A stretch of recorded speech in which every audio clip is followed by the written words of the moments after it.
일본산 자동차 부품이 핵미사일 안에 들어갑니다. 여러분, 만약 도요타 자동차의 베어링이 북한 핵미사일의 날개를 조종하고 있다면 믿으시겠습니까? 이건 근거 없는 괴담이 아닙니다. 북한 최대의 군수기지, 청진 제3동 공장에서 15년간 미사일 부품을 직접 검수했던 한 남자의 목숨을 건 고백입니다. 우리가 만든 건 무기가 아니라 거대한 사기극이었습니다. 오늘 이야기는 전 세계를 기만해온 북한 신무기의 추악한 뒷모습과 그 진실을 품고 사선을 넘은 검수원 강철수의 기록을 바탕으로 합니다. 화려한 열병식 뒤에 가려진 참혹한 군수공장의 현실, 지금 시작합니다. 2024년 8월 평양의 김일성 광장은 달아오를 대로 달아올라 있었습니다. 습한 여름 공기를 뚫고 울려 퍼지는 군악대의 행진곡은 듣는 이의 심장을 압박했죠. 주석단에는 검은색 선글라스를 낀 어린 소녀 김주애가 아버지 김정은의 곁에서 장성들의 경례를 받고 있었습니다. 그때였습니다.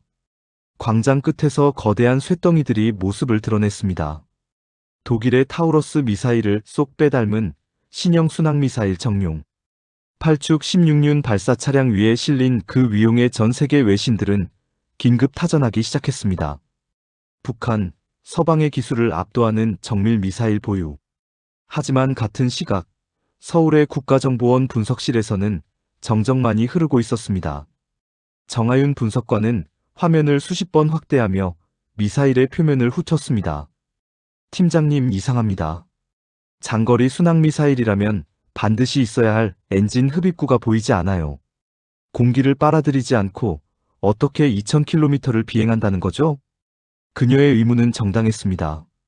물리학적으로 불가능했으니까요.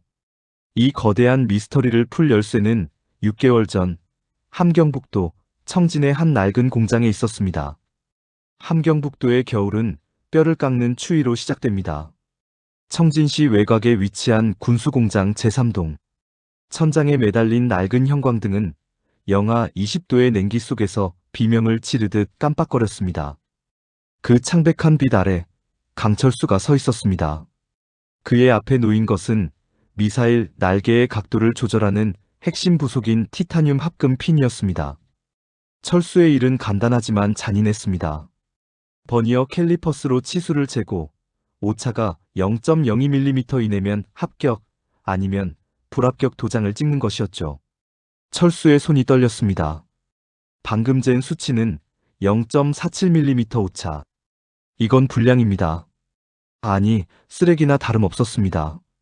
이걸 그대로 조립했다가는 미사일이 하늘에서 제멋대로 춤을 추다 폭발할 게 뻔했죠. 씨발. 또 불량이네. 철수는 나직하게 욕설을 내뱉었습니다. 벌써 이번 주에만 100개가 넘는 불량품이 나왔습니다. 원자재인 티타늄 자체가 저급한 데다 전력이 불안정해 주조 과정에서 열이 제멋대로 변했기 때문입니다. 하지만 더 큰 문제는 따로 있었습니다. 철수 동무, 이번 달 할당량은 다 채웠나? 등 뒤에서 들려오는 차가운 목소리. 박동혁 당비서였습니다. 그는 언제나 입가에 엷은 미소를 띠고 있었지만 그 눈은 독사처럼 차가웠습니다.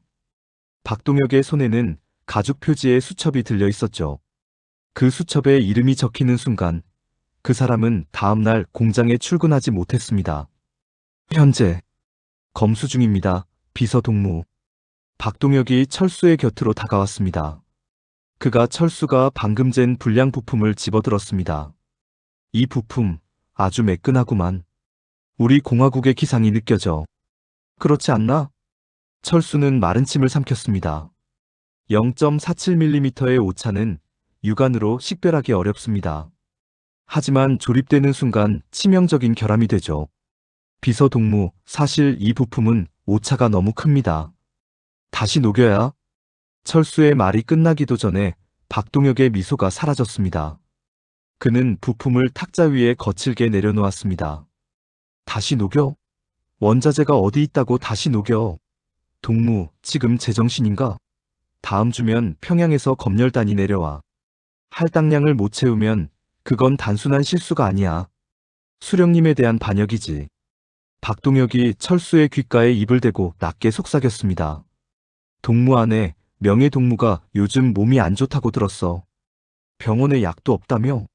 합격 도장만 잘 찍으면 내가 평양에서 내려온 귀한 약을 좀 구해다 줄 수도 있는데 말이야. 그것은 명백한 협박이자 유혹이었습니다. 철수는 눈을 감았습니다. 아내 명희는 영양실조와 폐렴으로 시들어가고 있었습니다. 그리고 자신의 손에는 붉은색 합격 도장이 쥐어져 있었죠. 철수는 천천히 도장을 들어 올렸습니다. 쾅! 하얀 검수중 위에 붉은색 낙인이 찍혔습니다. 0.47mm의 진실은 그렇게 붉은 잉크 아래 묻혀버렸습니다. 그날 이후 철수의 삶은 합격 도장을 찍는 기계가 되었습니다. 부품이 모자라면 박동혁은 비공식 루트로 원자재를 가져왔습니다. 박스에는 일본어가 적혀 있었습니다. 도요타, 혼다, 닛산. 낡은 자동차에서 떼어낸 중고 베어링과 모터들이었습니다. 비서 동무, 이건 자동차용입니다. 미사일의 고속 회전을 견딜 수 없습니다. 철수의 항변에도 박동혁은 눈 하나 깜짝하지 않았습니다. 닦고 기름치면 다 똑같은 쇠붙이야. 동무는 도장이나 잘 찍으라고. 철수는 중고 자동차 베어링을 닦으며 울음을 삼켰습니다. 핵미사일이라는 거창한 이름 뒤에 숨겨진 것은 일본산 고물 자동차의 부품들이었습니다. 열병식에서 번쩍이던 그 미사일들은 사실 거대한 고물 덩어리였던 셈이죠. 하지만 진실의 대가는 혹독했습니다. 어느 날 밤 야간 작업을 하던 철수의 동료 김혁이 소리쳤습니다. 철수야, 주조실 전기가 끊겼어. 티타늄을 녹이던 전기로가 멈췄습니다. 1600도의 열을 유지해야 하는 금속이 차가운 겨울 공기에 급격히 식기 시작했습니다. 이건 치명적이었습니다. 금속 내부에 육안으로 보이지 않는 미세한 균열, 즉 스트레스 크랙이 발생하기 때문입니다. 30분 뒤 전기가 들어왔지만 48개의 핵심 엔진 부품은 이미 쓰레기가 되어 있었습니다. 다 폐기해야 해. 이건 조립하는 순간 터져버릴 거야. 김혁이 파랗게 질린 얼굴로 말했습니다. 하지만 다음 날 아침 공장에 나타난 박동혁은 태연했습니다. 전기가 좀 끊겼다고 유난 떨지 말라우. 겉모양만 멀쩡하면 돼. 어차피 쏠 일도 없는 미사일 아니네. 그의 말은 사실이었습니다. 북한에게 미사일은 쏘기 위한 무기가 아니라 보여주기 위한 정치적 도구였습니다. 박동혁은 철수의 손에 합격 도장을 쥐어주며 강요했습니다. 찍으라우. 동무 가족을 생각해서라도. 결국 철수는 그날 48개의 시한폭탄에 합격 판정을 내렸습니다. 그리고 일주일 뒤 사건이 터졌습니다. 평양 인근에서 실시된 비밀 시험 발사. 철수가 합격 도장을 찍었던 엔진 부품이 장착된 미사일이 하늘로 솟구쳤습니다. 하지만 이륙 15초 만에 미사일은 공중에서 거대한 불꽃놀이처럼 산산조각이 났습니다. 공장은 발칵 뒤집혔습니다. 보위부 요원들이 들이닥쳤고 주조실 담당자였던 김혁이 현장에서 끌려갔습니다. 철수는 숨어서 그 광경을 지켜봤습니다. 혁은 끌려가면서도 철수를 바라보며 입모양으로 말했습니다. 도망쳐. 철수는 깨달았습니다. 다음은 자기 차례라는 것을요. 박동혁은 자신의 책임을 회피하기 위해 모든 죄를 검수원인 철수에게 뒤집어 씌울 것이 뻔했습니다. 그날 밤 철수는 아내 명희를 깨웠습니다. 명희야, 지금 떠나야 해. 아무것도 묻지 말고 나만 따라와. 두 사람은 어둠을 틈타 청진을 빠져나왔습니다. 철수의 품에는 공장에서 몰래 빼돌린 작은 USB 하나와 버니어, 캘리퍼스, 그리고 혁이 넘겨주었던 설계도 사본이 들어있었습니다. 그것이 그들의 유일한 생존권이자 북한의 거짓을 무너뜨릴 핵폭탄이었습니다. 탕, 탕. 정적을 깨는 총성이 두만강에 얼어붙은 수면 위를 날카롭게 가로질렀습니다. 2024년 5월의 새벽 강물은 아직 겨울의 냉기를 품고 있었고 그 차가운 물속에는 목숨을 건 두 남녀가 있었습니다. 뒤를 돌아볼 여유 따위는 없었습니다. 한 발짝 내디딜 때마다 발목을 감싸는 얼음물은 뼛속까지 시리게 파고들었죠. 강철수는 아내 명희의 손을 부서질 듯 꽉 잡았습니다. 명희야, 조금만 더. 거의 다 왔어. 하지만 강 건너편 중국 땅은 여전히 멀게만 느껴졌습니다. 서치라이트의 강렬한 불빛이 강면을 훑기 시작했고 철수의 등 뒤에서는 국경 수비대의 고함 소리가 파도처럼 밀려왔습니다. 거기 서라. 서지 않으면 쏜다. 청진을 탈출한 지 일주일째였습니다. 철수와 명희는 굶주림과 공포 속에서 산길을 타고 회령까지 기어왔습니다. 그들의 길잡이가 되어준 건 최약사라고 불리는 브로커 여인이었습니다. 15,000달러. 그 돈 없으면 한 발짝도 못 움직여요. 최약사는 냉정했습니다. 철수가 15년 동안 불량 부품의 도장을 찍으며 때로는 박동혁 당비서의 뒷돈을 챙겨주며 모았던 전 재산이 그녀의 손으로 넘어갔습니다. 하지만 돈을 줬다고 해서 안전이 보장되는 건 아니었습니다. 국경은 이미 비상사태였습니다. 군수공장에서 사라진 검수원 강철수를 잡기 위해 보위부의 체포령이 전 국경지대에 내려졌기 때문입니다. 탈출 전날 밤 회령의 한 낡은 민가에서 최 약사가 낮은 목소리로 경고했습니다. 보위부 놈들이 강 동무 얼굴 사진을 다 뿌렸어. 특히 박동혁이라는 자가 직접 내려왔다는 소문이 있어요. 그 사람 아주 지독한 놈이라면서요? 철수는 마른 침을 삼켰습니다. 박동혁. 자신의 범죄를 덮기 위해 철수를 죽여야만 하는 남자. 그가 이 근처 어디가에서 독사 같은 눈을 뜨고 자신을 기다리고 있을 거란 생각에 소름이 돋았습니다. 드디어 결전의 새벽. 안개가 자욱하게 낀 두만강가에 도착했습니다. 최 약사가 강폭이 좁은 지점을 가리켰습니다. 저기만 넘으면 중국이에요. 공안들 눈만 피하면 살 수 있어. 자, 뛰어요. 철수와 명희가 갈대밭을 헤치고 물속으로 뛰어들었습니다. 물은 허리춤까지 차올랐습니다. 물살은 생각보다 거셌고 바닥의 돌들은 미끄러웠습니다. 명희가 비틀거리며 물속으로 고꾸라지려 할 때마다 철수는 자신의 어깨를 내주었습니다. 그때였습니다. 강둑 위에서 눈을 찌르는 광선이 쏟아졌습니다. 발견했다. 저기다. 순식간에 사방에서 총성이 울려 퍼졌습니다. 탕, 탕. 물 위로 물보라가 튀어올랐습니다. 철수는 본능적으로 명희를 감싸 안으며 외쳤습니다. 잠수해. 명희야, 머리 숙여. 두 사람은 얼음물 속으로 몸을 던졌습니다. 숨이 막힐 듯한 고통이 전신을 휘감았습니다. 폐가 터질 것 같은 순간 철수는 물속에서 눈을 떴습니다. 어두운 물속에서도 자신을 향해 쏟아지는 총탄의 궤적이 보였습니다.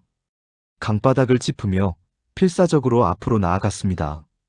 얼마나 지났을까요? 손끝에 지늘개 감촉이 느껴졌습니다.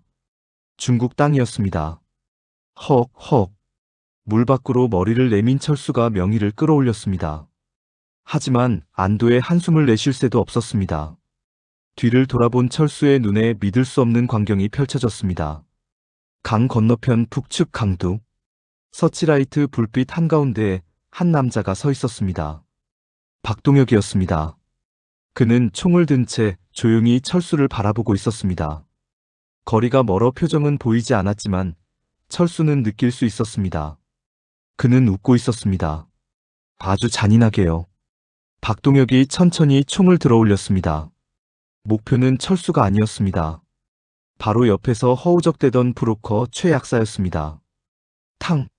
단 한 발의 총성. 최 약사의 몸이 맥없이 물속으로 가라앉았습니다. 다음은 내 차례다, 강철수. 박동혁의 목소리가 바람을 타고 들려오는 것 같았습니다. 중국 땅에 발을 디뎠지만 지옥은 끝나지 않았습니다. 철수와 명희는 젖은 옷이 몸에 얼어붙은 채로 숲속을 뛰었습니다. 중국 공안의 단속을 피해야 했고 무엇보다 뒤를 쫓아올 북한 보위부의 암살조를 따돌려야 했습니다. 철수 씨, 나 더 이상 못 가겠어. 명희가 창백한 얼굴로 쓰러졌습니다. 그녀의 다리에서는 피가 흐르고 있었습니다. 강을 건너다 날카로운 돌에 베인 것이었죠. 철수는 아내를 등에 업었습니다. 조금만 참아, 명희야. 저기 불빛 보이지? 저기까지만 가면 돼. 그들이 도착한 곳은 지린성 연길의 한 허름한 은신처였습니다. 탈북자들을 돕는 지하교회의 도움으로 간신히 몸을 숨길 수 있었죠. 하지만 그곳에서도 평화는 짧았습니다.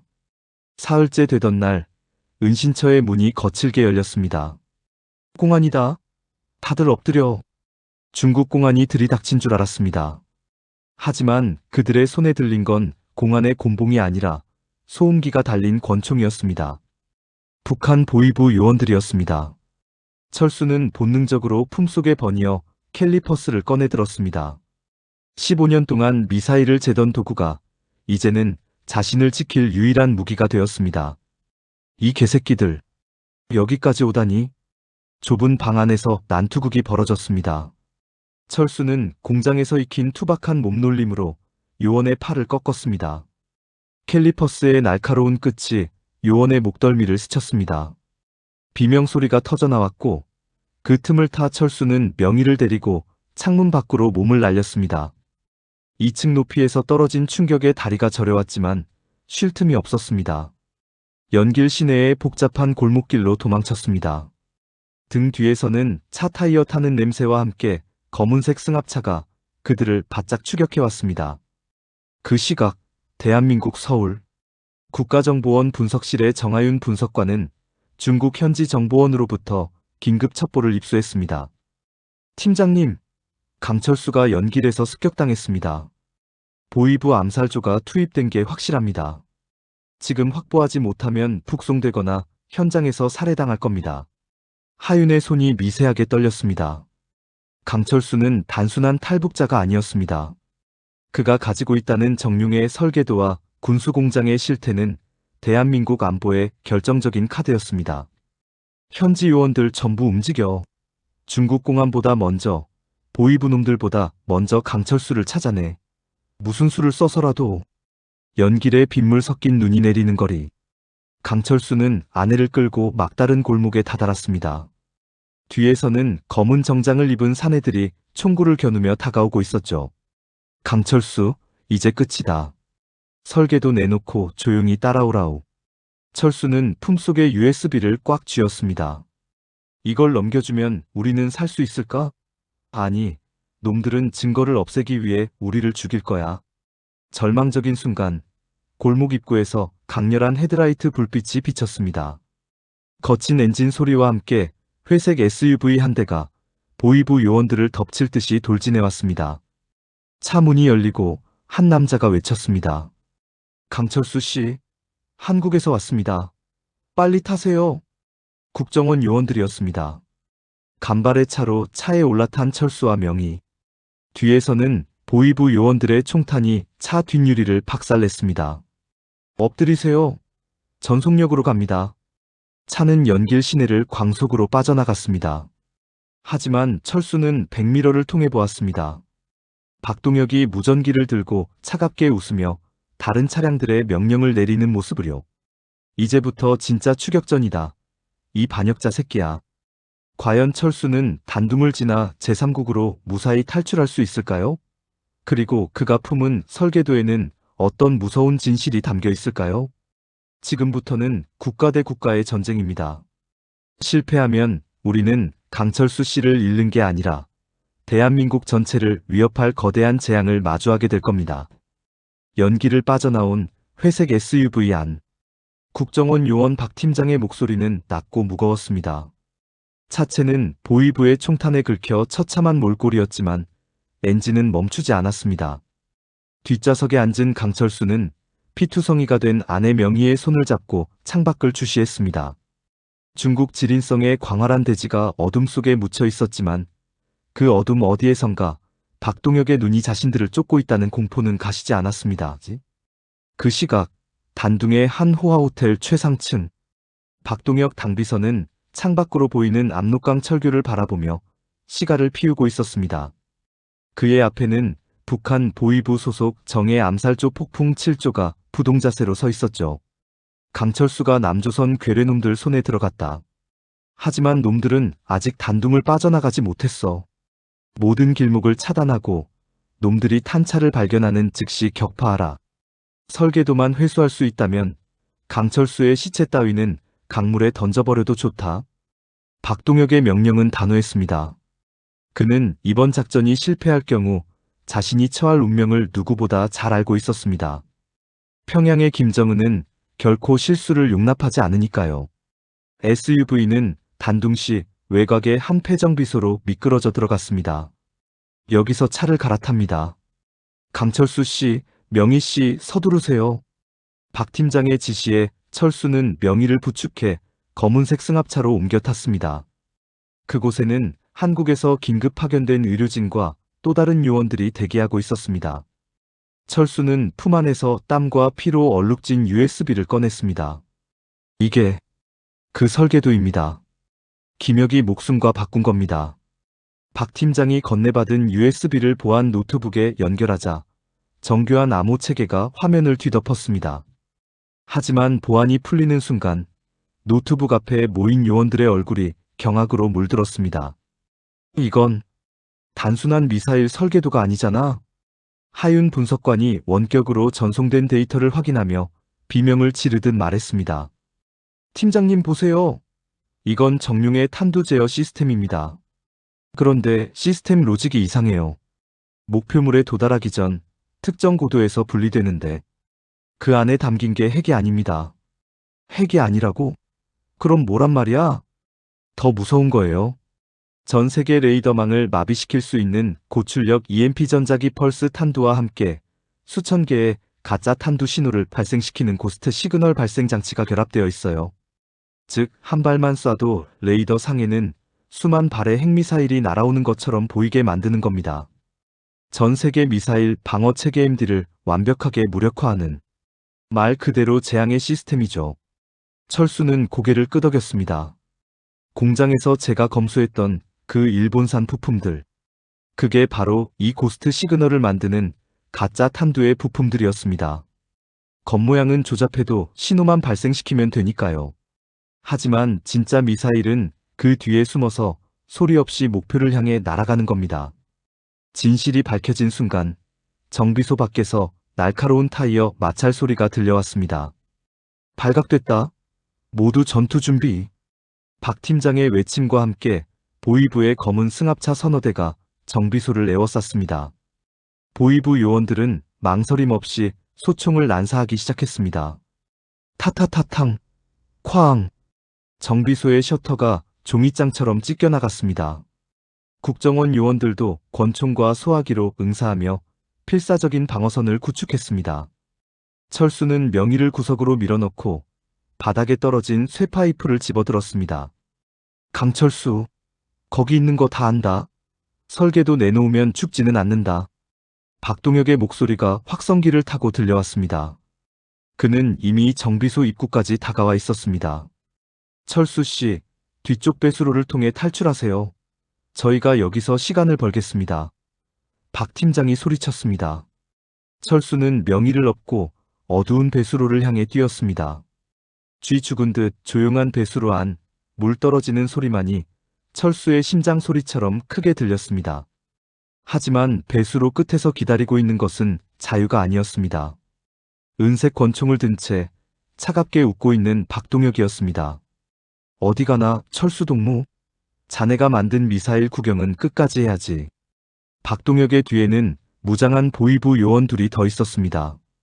철수는 막다른 길에 몰렸습니다. 박동혁, 당신도 알잖아.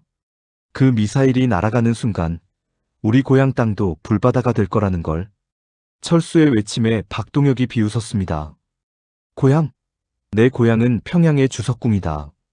그곳만 무사하다면 세상이 어떻게 되든 상관없어. 자, 설계도 1위 내놔. 박동혁이 총구를 명희에게 겨눴습니다. 철수의 손이 미세하게 떨렸습니다. 이대로 끝인가? 혁아, 내가 미안하다. 그때였습니다. 철수의 귓가에 익숙한 기계음이 들렸습니다. 자신이 15년 동안 만졌던 바로 그 정룡의 엔진 구동 소리였습니다. 하늘 위에서 거대한 그림자가 나타났습니다. 미국 본토에서 긴급 출동한 스텔스 무인기 UAV였습니다. 미국 또한 정룡의 실체를 파악하고 비밀 기지를 직접 타격하기 위해 움직인 것입니다. 콱콱쾅. 단둥 외곽의 비밀 군사 기지 방향에서 거대한 폭발음이 들려왔습니다. 지면이 흔들렸고 박동혁이 중심을 잃고 비틀거렸습니다. 이게 뭐야? 무슨 일이냐? 박동혁이 당황한 틈을 타 철수는 품 안에 버니어 캘리퍼스를 던졌습니다. 정확히 박동혁의 손목에 명중했습니다. 막! 총이 바닥으로 떨어졌고 철수는 지체 없이 박동혁에게 달려들어 주먹을 날렸습니다. 이건 김혁의 몫이다. 이건 내 아내의 몫이야. 철수의 분노가 박동혁의 얼굴에 꽂혔습니다. 박동혁이 피를 토하며 쓰러지자 철수는 바닥에 떨어진 총을 집어들었습니다. 하지만 그는 쏘지 않았습니다. 당신은 죽음보다 더한 지옥을 보게 될 거야. 당신이 만든 그 가짜 미사일들이 얼마나 허무하게 무너지는지. 폭발의 화염이 단둥의 밤하늘을 붉게 물들였습니다. 철수와 명희는 국정원 요원들이 확보한 보트를 타고 압록강하구로 탈출했습니다. 강물 위에서 철수는 멀어지는 북녘땅을 보았습니다. 그때 철수의 주머니 속에서 작은 진동이 느껴졌습니다. 전송이 완료되었다는 노트북의 알림음이었습니다. 정룡의 치명적 결함과 설계도가 전 세계 정보기관으로 퍼져나가는 소리였습니다. 하지만 철수는 알지 못했습니다. 멀리서 침몰해가는 비밀기지의 불길 속에서 누군가 불사조처럼 기어나오고 있다는 사실을요. 검게 그을린 박동혁이었습니다. 그의 눈은 증오로 타오르고 있었습니다. 강철수, 지구 끝까지 쫓아가서 찢어 죽여주마. 2024년 9월 15일 인천국제공항의 새벽은 평온했습니다. 여행객들의 웃음소리와 캐리어 끄는 소리가 가득한 그곳에 초췌한 몰골의 남녀가 모습을 드러냈습니다. 강철수와 명희였습니다. 휠체어에 앉은 명희의 손을 잡은 철수의 눈에는 눈물이 고였습니다. 살았어. 명희야, 우리가 정말 살아서 한국 땅을 밟았어. 하지만 공항 입국장을 빠져나오기도 전 검은 양복을 입은 사내들이 그들을 에워쌌습니다. 국정원 소속 요원들이었습니다. 정하윤 분석관이 그들 사이로 걸어나와 철수에게 가볍게 목표를 끄덕였습니다. 고생 많으셨습니다, 강철수 씨. 하지만 아직 안심하기엔 이릅니다. 당신을 죽여서라도 진실을 덮으려는 그들의 눈이 서울 시내 한복판까지 뻗어 있거든요. 철수와 명희는 경기도 모처의 국가정보원 안가 세이프하우스로 옮겨졌습니다. 외부와 완전히 차단된 그곳에서 철수는 매일같이 조사실로 향해야 했습니다. 자신이 15년 동안 보아온 군수공장의 구조, 박동혁과의 유착관계, 그리고 정룡의 실체에 대해 증언했습니다. 박동혁은 단순한 군수관료가 아닙니다. 그는 평양의 최고 위층과 직접 연결된 실세였죠. 그가 미사일 부품에 일본산 고무를 섞어 쓰면서도 당당했던 건 그 비자금의 절반 이상이 주석궁으로 흘러들어갔기 때문입니다. 조사실의 차가운 유리를 사이에 두고 하윤이 물었습니다. 철수 씨, 당신이 빼돌린 설계도에는 정룡의 탄두가 고출력 EMP라고 되어 있습니다. 하지만 우리가 시뮬레이션해 본 결과 당신이 검수한 그 불량 부품들로는 탄두의 무게 중심을 잡을 수 없어요.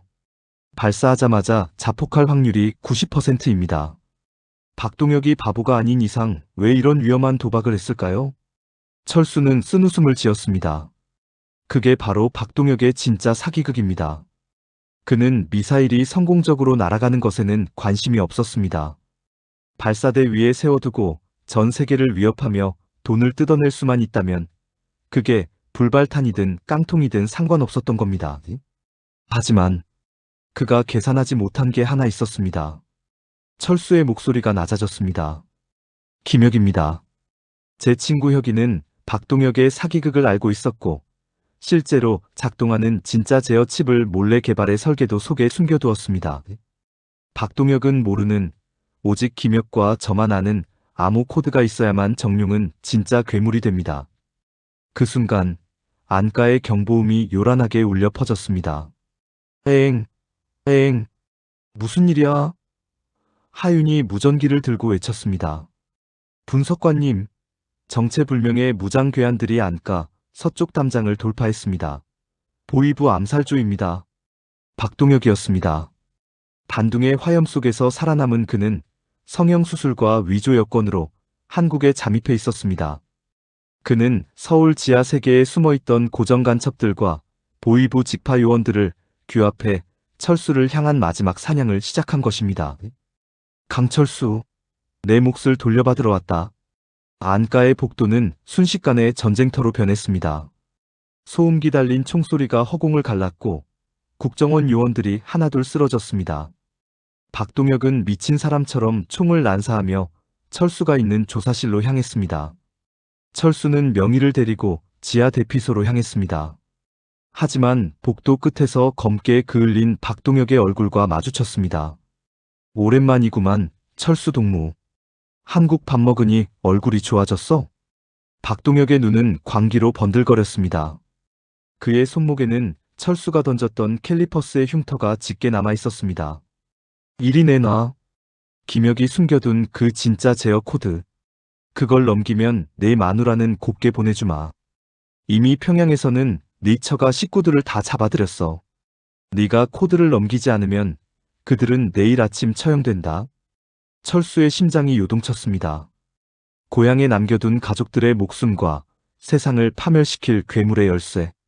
박동혁, 당신은 인간도 아니야. 인간? 이 바닥에서 인간을 찾나? 이건 비즈니스다. 박동혁이 명의를 향해 총구를 겨누는 찰나, 철수는 품속에서 낡은 버니어 캘리퍼스를 다시 꺼냈습니다. 15년 동안 오차를 재던 그 도구가 이번에는 박동혁의 심장과의 거리를 재고 있었습니다. 0.47mm. 뭐? 내 인생의 오차다, 박동혁. 철수는 몸을 날렸습니다. 박동혁의 총이 불을 뿜었지만 철수의 캘리퍼스가 박동혁의 가슴팍에 먼저 박혔습니다. 동시에 하윤 분석관이 이끄는 국정원 지원팀이 현장을 덮쳤습니다. 박동혁은 현장에서 체포되었습니다. 그의 품에서는 북한 고위층과의 교신 내역이 담긴 위성 전화가 발견되었죠. 이 사건으로 서울에 숨어있던 북한 간첩망 30여 곳이 일제히 일망타진되었습니다. 사건이 종료된 후 철수는 하윤과 함께 남산의 한 전망대에 섰습니다. 서울의 야경은 눈부시게 아름다웠습니다. 저 멀리 보이는 한강의 불빛들이 철수에게는 꿈만 같았습니다. 철수 씨, 김혁 씨가 남긴 진짜 코드는 어떻게 하실 건가요? 철수는 주머니 속에 작은 칩을 꺼냈습니다.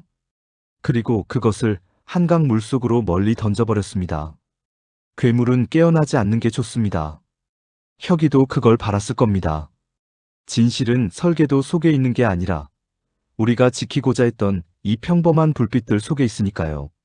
철수는 휠체어에 앉은 명희의 어깨를 감싸 안았습니다. 이제 그들에게 남은 것은 0.02mm의 정밀한 부품 검수가 아니라 내일 아침 무엇을 먹을지 고민하는 아주 평범하고 소중한 일상이었습니다. 6개월 뒤 강원도 속초의 작은 횟집. 철수는 앞치마를 두르고 손님들에게 생선을 나르고 있었습니다. 아내 명희는 카운터에서 환하게 웃으며 손님들을 맞이하고 있었죠. 그때 중년의 신사 한 명이 식당으로 들어왔습니다. 그는 구석자리에 앉아 소주 한 병과 회 한 접시를 시켰습니다. 철수가 음식을 내어주자 신사가 나직하게 물었습니다. 강 사장님, 요즘도 0.47mm 오차를 신경 쓰십니까? 철수의 손이 멈췄습니다. 신사의 얼굴은 처음 보는 사람이었지만 그의 말투와 분위기는 묘하게 박동혁을 닮아 있었습니다. 신사는 종이 한 장을 탁자 위에 올려두고 식당을 떠났습니다. 종이에는 짧은 글귀와 함께 평양의 어느 군수공장 사진이 찍혀 있었습니다. 정룡은 실패했지만 흥룡이 완성되었습니다. 곧 뵙겠습니다. 철수는 멀어지는 신사의 뒷모습을 바라보며 횟집 문을 닫았습니다. 그의 눈빛이 다시 15년 전 베테랑 검수원의 날카로운 눈으로 변해 있었습니다. 전쟁은 아직 끝나지 않았군. 평양은 결코 멈추지 않습니다. 하나가 꺾이면 둘을 만들고 열이 무너지면 백을 준비하죠. 그것이 공포로 유지되는 체제의 본능입니다. 속초의 평온한 바닷가 마을. 횟집 주인으로 살아가던 강철수의 손에 들린 종이는 바닷바람에 힘없이 흔들렸습니다. 사진 속 흥룡이라 불리는 거무스름한 동체의 미사일. 그것은 이전의 정룡과는 차원이 다른 괴물이었습니다. 일본산 고물 자동차 부품 따위는 보이지 않는 차갑고도 정교한 살인병기의 아우라가 사진을 뚫고 전해졌습니다. 철수는 그날 밤 횟집 문을 잠그고 주방 바닥 아래 숨겨두었던 낡은 가방을 꺼냈습니다. 그 안에는 국정원에서도 몰랐던 김혁이 남긴 마지막 유품이 들어있었습니다. 그것은 설계도가 아니라 북한 군수공장 핵심 라인에 심어둔 백도 접속 단말기였습니다.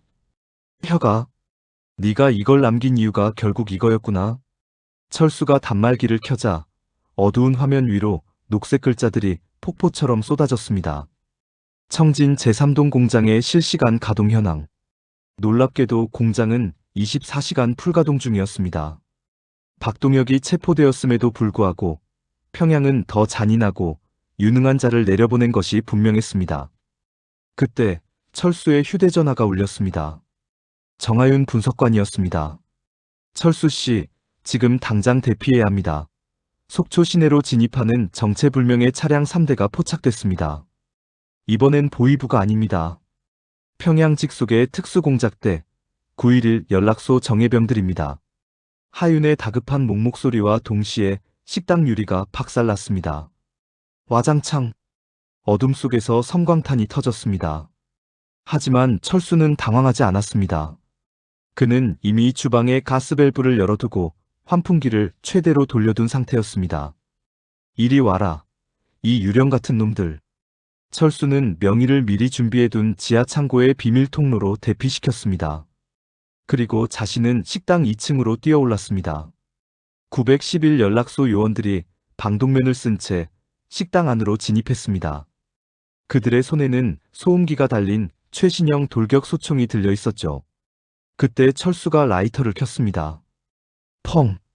거대한 폭발과 함께 식당 1층이 화염에 휩싸였습니다. 철수는 폭발의 충격을 이용해 창밖으로 몸을 날려 바닷가 모래사장으로 굴러 떨어졌습니다. 뒤를 돌아보니 자신의 전 재산이었던 횟집이 불타고 있었습니다. 하지만 슬퍼할 겨를이 없었습니다. 불길 속에서 검은 그림자들이 걸어 나오고 있었으니까요. 강철수. 역시 대단하군. 그림자들 사이로 낯익은 목소리가 들렸습니다. 박동혁이 아니었습니다. 그는 죽은 줄 알았던 김혁의 스승이자 북한 최고의 미사일 공학자로 불리는 리성권 박사였습니다. 박사님, 당신이 왜 여기에? 공화국은 나를 버리지 않았네. 강동무. 자네가 넘긴 설계도 덕분에 우리는 정룡의 결함을 완벽히 보완했지. 0.47mm의 오차? 이제 그런 건 없네. 흑룡은 0.001mm의 오차도 허용하지 않는 완벽한 신의 창이 될 걸세. 리성권이 손을 들어 올리자 요원들이 철수를 포위했습니다. 자네가 가진 그 단말기를 내놓게. 그럼 자네와 그 처는 살려주겠네. 우리는 자네의 그 정밀한 눈이 다시 필요해. 철수는 단말기를 꽉 쥐었습니다. 이 단말기에는 흑룡의 유도 장치를 마비시킬 수 있는 마지막 코드가 들어있었습니다. 김혁이 목숨을 바쳐 심어둔 북한 군수 시스템의 치명적인 독이었습니다. 그 순간 밤바다 저 멀리서 거대한 서치라이트가 비쳤습니다. 해경 경비함과 국정원의 헬기가 도착한 것입니다. 무기를 버리고 투항하라. 대한민국 영예다. 공중에서 쏟아지는 경고 방송에도 리성권은 눈 하나 깜짝하지 않았습니다. 강동무 선택하게. 이 단말기를 파괴하고 나와 함께 평양으로 가겠나? 아니면 여기서 모두와 함께 제가 되겠나? 리성권의 손에 들린 스위치가 반짝였습니다. 속초 시내 지하에 매설된 소형 폭탄들을 원격 조종하는 장치였습니다. 그는 철수를 잡기 위해 도시 전체를 인질로 잡은 것입니다. 철수는 눈을 감았습니다. 그리고 김혁의 목소리를 떠올렸습니다. 철수야, 오차가 생기면 처음부터 다시 시작하는 게 검수원의 도리다. 철수는 단말기에 강제 실행 버튼을 눌렀습니다. 그것은 흑룡의 설계 데이터를 전 세계 인터넷에 무차별적으로 공개하는 동시에 청진 공장의 메인 서버를 과부하로 폭파시키는 명령이었습니다. 안 돼. 무슨 짓을 하는 거냐? 리성권이 절규했습니다. 박사님, 오차는 수정하는 게 아니라 제거하는 겁니다. 철수의 단말기에서 붉은 빛이 뿜어져 나왔습니다. 같은 시각 수백 킬로미터 떨어진 청진 제3동 공장에서 거대한 연쇄 폭발이 일어났습니다. 평양이 수십 년간 쌓아온 미사일의 탑이 단 한 번의 엔터키로 무너져 내리는 순간이었습니다. 리성권은 망연자실하며 무릎을 꿇었습니다. 헬기에서 레페를 타고 내려온 국정원 요원들이 그와 공작원들을 제압했습니다. 모든 상황이 종료된 후 철수는 불타버린 횟집 앞에 섰습니다. 정하윤 분석관이 다가와 조용히 곁에 섰습니다. 철수 씨, 이제 정말 끝났습니다. 청진의 공장은 완전히 파괴되었고 흑룡의 설계도는 전 세계가 공유하게 됐어요. 북한은 이제 다시는 이런 무기를 만들지 못할 겁니다. 철수는 고개를 저었습니다. 아니요, 하윤 씨. 놈들은 또 다른 이름을 찾아낼 겁니다. 흑룡이 아니면 청룡, 백룡. 하지만 상관없습니다. 철수는 주머니에서 낡은 버니어 캘리퍼스를 꺼내 바다로 던졌습니다. 이제 저는 더 이상 오차를 재는 검수원이 아닙니다. 그냥 아내와 함께 평범한 아침을 맞는 강철수일 뿐입니다. 동이 트기 시작한 속초의 바다. 붉은 태양이 수평선 위로 떠올랐습니다. 철수는 대피소에서 무사히 돌아온 명희를 꽉 껴안았습니다. 1년 뒤 서울의 한 기술고등학교. 중년의 남자가 학생들에게 정밀 측정 기술을 가르치고 있습니다. 여러분, 0.01mm의 차이가 세상을 바꿀 수 있습니다. 하지만 더 중요한 건 그 도구를 쥔 여러분의 마음가짐입니다. 정직하지 못한 기술은 무기가 되지만 정직한 기술은 사람을 살리는 도구가 됩니다. 강의를 마친 철수가 교실 밖으로 나오자 하윤이 기다리고 있었습니다. 강 선생님, 오늘 북한에서 이례적인 발표가 있었습니다. 군수공장을 민간식품공장으로 전환하겠다고 하더군요. 철수는 미소 지었습니다. 그 공장에서 만든 국수라면 나중에 한번 먹어보고 싶군요. 오차가 좀 있어도 괜찮을 테니까요. 두 사람은 활짝 핀 벚꽃길을 걸어 내려갔습니다. 0.47mm의 오차로 시작된 긴 전쟁은 그렇게 평범한 일상의 축복 속에서 마침표를 찍었습니다. 여러분은 오늘 이야기 중 어떤 장면이 가장 가슴에 남으셨나요? 혹은 평양의 공장에서 국수가 만들어지는 그날을 어떻게 상상하시나요? 여러분의 소중한 생각을 댓글로 남겨주세요. 여러분의 구독과 좋아요는 저에게 큰 힘이 됩니다. 다음에도 가슴 울리는 더 깊은 이야기로 찾아오겠습니다. 오늘도 평안한 하루 되십시오.